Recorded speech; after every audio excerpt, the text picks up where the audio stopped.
Mga kapuso, para po sa mga babiyahe patungong opisina o eskwela ngayong umaga, magdala na po ng payong dahil malaki po ang tsansa ng ulan.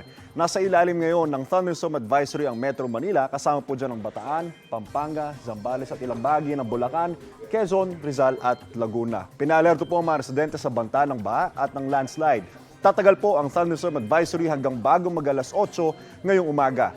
Ulan din nilang pambahagi ng Luzon, kasama po dyan ang Visayas at ang Mindanao. Posible po ang heavy to intense rain silang lugar. Base po yan sa rainfall forecast ng Metro Weather. Apektado po ngayon ng hanging habagat ang western section ng Southern Luzon, ng Visayas at ng Mindanao. Ayon po yan sa Pag-asa. Asahan naman po ang mga local thunderstorms sa ibang bahagi ng ating bansa. Ingat po tayong lahat, mga kapuso. Ako po si Andrew Pertiera. Know the weather before you go. Para mag-safe lagi, mga kapuso.